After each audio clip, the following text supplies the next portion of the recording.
Yes, students.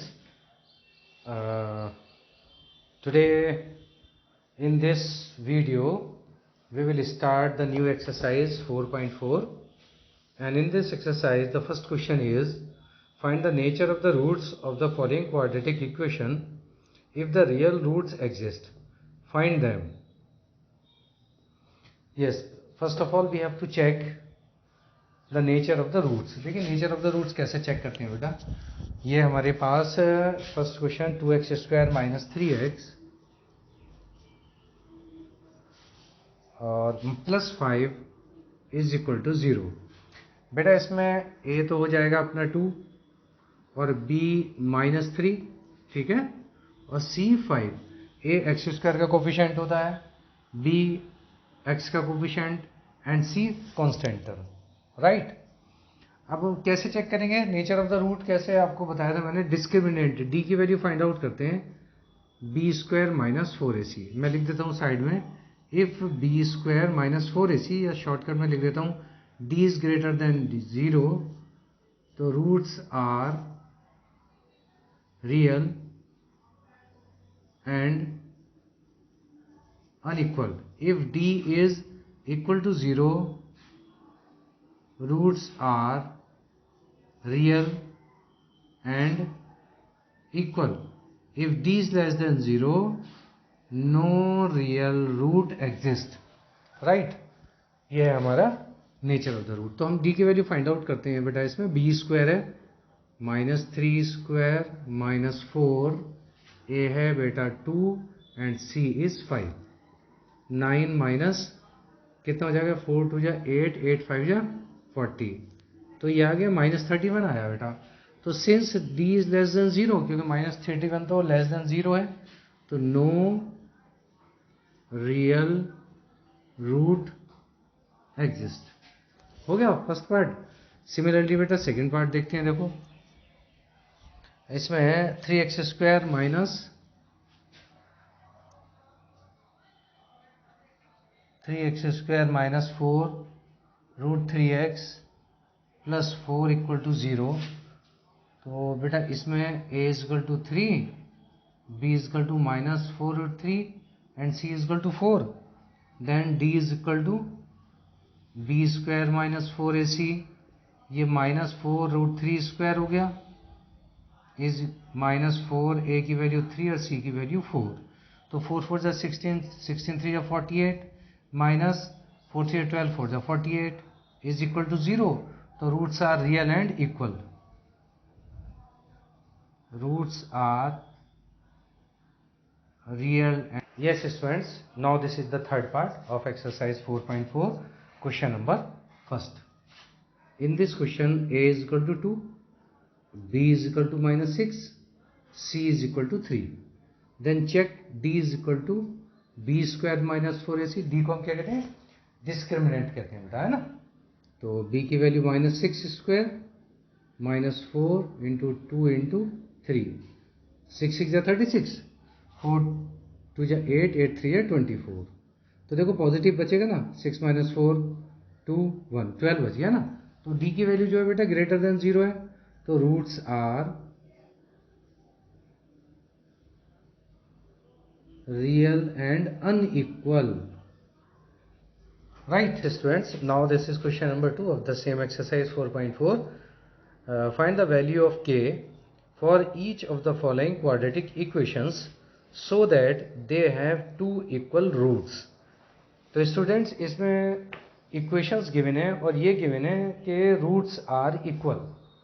तो आपको पता है रूट्स आर इक्वल की क्या कंडीशन होती है, डिस्क्रिमिनेंट 0 के इक्वल होता है, d इज इक्वल टू 0, और we can say that b² minus 4ac equal to 0. हम उससे k की वैल्यू फाइंड आउट कर लेंगे, राइट. तो राइट डाउन बेटा a 2, b is equal to k coefficient of x, c is equal to 3, right. Now d is equal to b² minus 4ac. तो ये हो गया बेटा k² माइनस 4, a की value 2 and c is equal to 3. तो k² minus 4 2 जा 8, 8 3 जा 24, ठीक है. अब ये गिवन है हमें सिंस रूट्स आर इक्वल, है ना, ये तो क्वेश्चन में गिवन है ना, क्वेश्चन में गिवन है कि रूट्स आर इक्वल, तो हम करेंगे डी की वैल्यू बेटा 0 के इक्वल करेंगे जब रूट्स इक्वल होते हैं ना। तो k square minus 24 equal to 0, then k square is equal to 24, k is equal to square root 24 में प्लस माइनस लगा देंगे आप इसको, और 4 6 24 होता है, तो ये हो जाएगा 4 6 24, आप इस तरह से कर दो बेटा इसको, 4 6 24, तो प्लस माइनस 2 बाहर आ जाएगा 4 का और 6 बन जाएगा। ये तो हो जाएगा बेटा इसका आंसर, राइट। नाउ अब हम करेंगे बेटा इसका सेकंड पार्ट है। सेकंड पार्ट में हमें क्या करना है, देखो के एक्स एक्स माइनस 2 प्लस 6, तो इसको बेटा पहले के से मल्टीप्लाई करेंगे हम, अंदर है ना, के x square minus 2 k x plus 6 is equal to 0। तो बेटा ए इसमें के हो गया और बी क्या हो गया हमें आ रहा है इसमें minus 2 k, and c is equal to 6।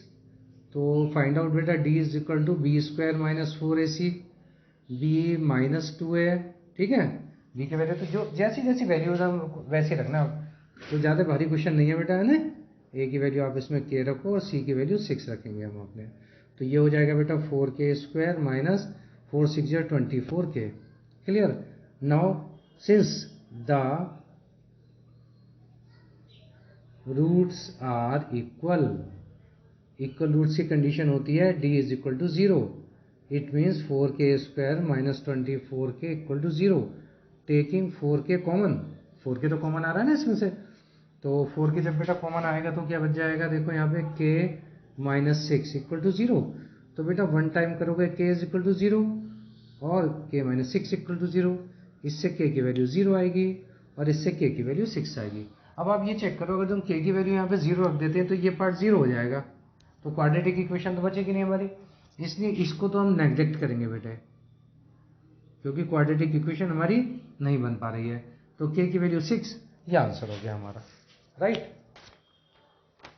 3 of exercise 4.4। Start करते हैं, इंपॉर्टेंट क्वेश्चन है। Is it possible to design a rectangular mango grove whose length is twice its breadth and area is 800 meter square? If so, find its length and breadth। एक rectangular mango groove है और जिसकी length जो है वो breath की twice दे रखी है और एरिया गिवन है बेटा 800 मीटर स्क्वायर। तो क्या ये सिचुएशन पॉसिबल है?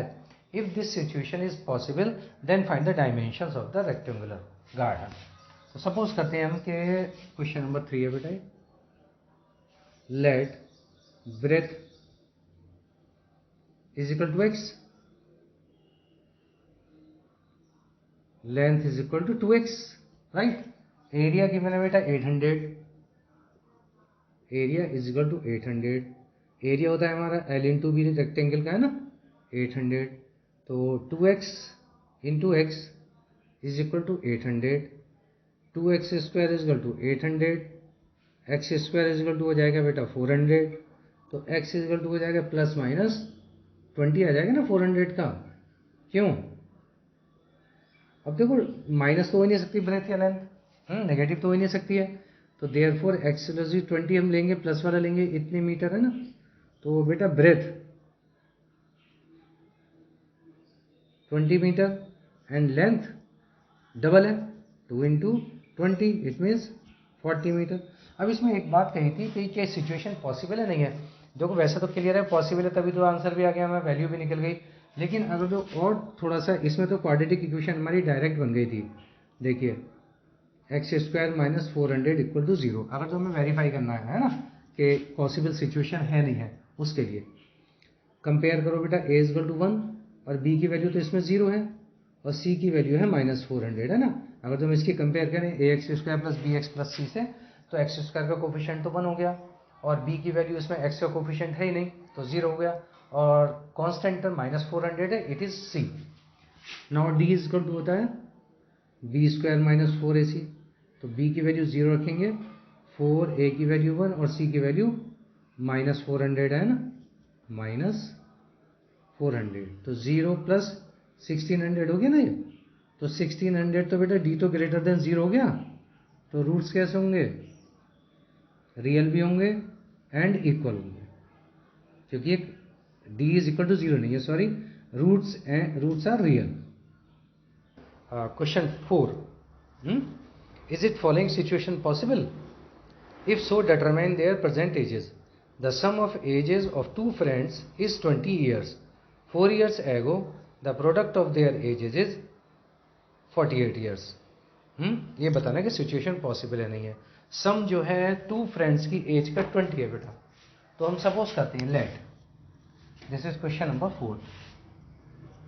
Late age of first friend bx, तो एज ऑफ सेकंड फ्रेंड कितनी हो जाएगी? जो सम दे रखा था उसमें से माइनस कर देंगे हम. 20 माइनस एक्स है ना बेटा, 20 माइनस एक्स हो जाएगा. अब कहा गया है कि 4 years एगो, 4 years एगो फर्स्ट फ्रेंड की एज कितनी हो जाएगी बेटा? 4 years कम हो जाएगी ना, x minus 4. And age of second friend,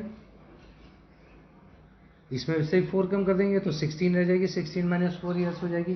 अब अकॉर्डिंग टू क्वेश्चन उन्होंने कहा है कि ये जो प्रोडक्ट है ना बेटा, प्रोडक्ट गिवन है उनका 48. देखो 48 प्रोडक्ट दिया है, तो इनका कर देते हैं हम भी जैसे क्वेश्चन में कहा गया, x माइनस 4 और ये 16 माइनस एक्स होगा बेटा, है ना. क्योंकि इसमें से हमने 4 कम कर दिया था. और ये 16 माइनस एक्स, और इसको भी इधर ले लेते हैं बेटा, माइनस 48 इज इक्वल टू 0. ठीक है. मल्टीप्लाई करेंगे x की 16 से 16x, इस x की माइनस एक्स से करेंगे माइनस एक्स स्क्वायर, माइनस 4 की 16 से करेंगे तो 16 4 जा 64, माइनस 4 की माइनस एक्स से करेंगे तो प्लस हो जाएगा और 4x हो जाएगा. Minus 48 equal to 0. तो ये आ जाएगा एक्स स्क्वायर और 4x और 16x आ जाएगा 20x, और ये हो जाएगा 8 4 12 का 2 1 10 1 11 112 हो गया. इसको माइनस से मैं डिवाइड कर देता हूँ जिससे एक्स स्क्वायर का कोफिशिएंट पॉजिटिव हो जाएगा. तो बेटा सबके सब साइन चेंज करने पड़ेंगे नहीं पड़ेंगे? If it is negative sign x square then divided by minus sign और माइनस 1 और मल्टीप्लाई बाय माइनस 1, तो all the sign will be changed. Now we have to check now is it possible or not. तो हम क्या करेंगे, a is equal to 1, b is equal to minus 20, this is minus 20, c is equal to 12, right. अब देखिए इधर कर देता हूँ मैं यहाँ पर, d फाइंड आउट करते हैं. b square minus 4ac, b minus 20 square minus 4, a की वैल्यू 1 हो गई बेटा, और c है हमारा 12. ठीक है, 112, सॉरी ये 112 है ना, 112. तो 20 का स्क्वायर तो बेटा 400 हो गया, और ये माइनस इसकी मल्टीप्लाई कर देते हैं, 4 2 8, 4 1 4, 4 4 8, दिस इज माइनस 48. बेटा d की वैल्यू जब लेस देन 0 आ रही है तो सिचुएशन तो पॉसिबल है ही नहीं. तो since d is less than 0, तो this situation is not possible, right? I hope you understand. Then subscribe this channel and share these videos. Yes students, now this is question number 5th, the last question of this exercise 4.4. Is it possible to design a rectangular park of perimeter 80 and area 400 meter square? If so, find its length and breadth. Same question है कि ये दिखाना है कि situation possible है नहीं है. तो बेटा इसमें हमने दे रखा है लेंथ और ब्रेथ, तो कुछ तो गिवन नहीं है, हमें फाइंड आउट करनी है. तो लेंथ भी सपोज कर लेते हैं और ब्रेथ भी. Let length is equal to x and breadth is equal to y. तो in this question parameter is given 80. Parameter होता है बेटा 2l plus b is equal to 80. तो 2x plus y is equal to 80, then x plus y is equal to 80 upon 2 40 हो जाएगा. First equation हो गई. Now area is given 400. Area is 400. Area होता है बेटा L into B is equal to 400, है ना. फार्मूले वही पुराने वाले यूज हो रहे हैं, एरिया भी और रेक्टेंगल का पैरामीटर भी. लेंथ हो गया x into y is equal to 400. ये इक्वेशन सेकेंड हो गई. अब फर्स्ट इक्वेशन से हम y की वैल्यू लिख लेते हैं 40 माइनस एक्स, वो इसमें सब्स्टिट्यूट कर देते हैं बेटा 40 माइनस एक्स. और इसको 400 को इधर ले लेते हैं लेफ्ट साइड पे, इसको मल्टीप्लाई करवा दो आप। x की 40 से करेंगे तो कितना आएगा बेटा 40x minus x into x x square minus 400 is equal to 0। Minus x square को पहले लिख लेते हैं और ये plus 40x minus 400 equal to 0। इसमें भी वही सिचुएशन रहती है, माइनस से डिवाइड कर देते हैं तो x square minus 40x plus 400 equal to 0। इसमें बेटा कंपेयर करेंगे तो a इजकल टू 1 आएगा और b इजकल टू आएगा माइनस 40 और c इजकल टू है हमारा 400। जो कंपेयर करते हैं ना a x square plus b x plus c, a क्या है coefficient of x square that is 1, what is b coefficient of x minus 40, what is c constant term that is equal to 400। अब हम करेंगे इसमें d find out करेंगे। d is equal to होता है B square minus 4ac, तो b की value हम रखेंगे बेटा माइनस 40 स्क्वायर माइनस 4 इंटू ए 1 है और c हमारा 400। तो देखो ये हो गया 1600 और ये भी 1600 हो गया इज इक्वल टू 0। अब देखो जब बेटा d इज इक्वल टू 0 हो गया ना तो रूट्स कैसे होंगे, रियल तो है ही है लेकिन साथ में इक्वल भी होंगे। जब रूट्स इक्वल है तो इसका मतलब ये हमारा परफेक्ट स्क्वायर बनेगा। अब परफेक्ट स्क्वायर भी देखो किसका बनने वाला है, जैसे ये तो x का स्क्वायर हो गया और ये 420 का स्क्वायर हो गया है ना, और 40 को हम लिख सकते हैं 2 इंटू एक्स इंटू 20। तो देखो वही फॉर्मेशन बन गई ना हमारी identity, a square minus 2ab plus b square, ये हो गया x माइनस 20 का होल स्क्वायर और x माइनस 20 इक्वल टू 0। तो x इक्वल टू कितना हो गया 20 आ गया। तो अब x की वैल्यू हम इसमें रख देते हैं बेटा y की वैल्यू निकालने के लिए, तो y इक्वल टू हो जाएगा 40 minus x 40 minus 20 20 metre, 20 metre length भी 20 मीटर हो गई और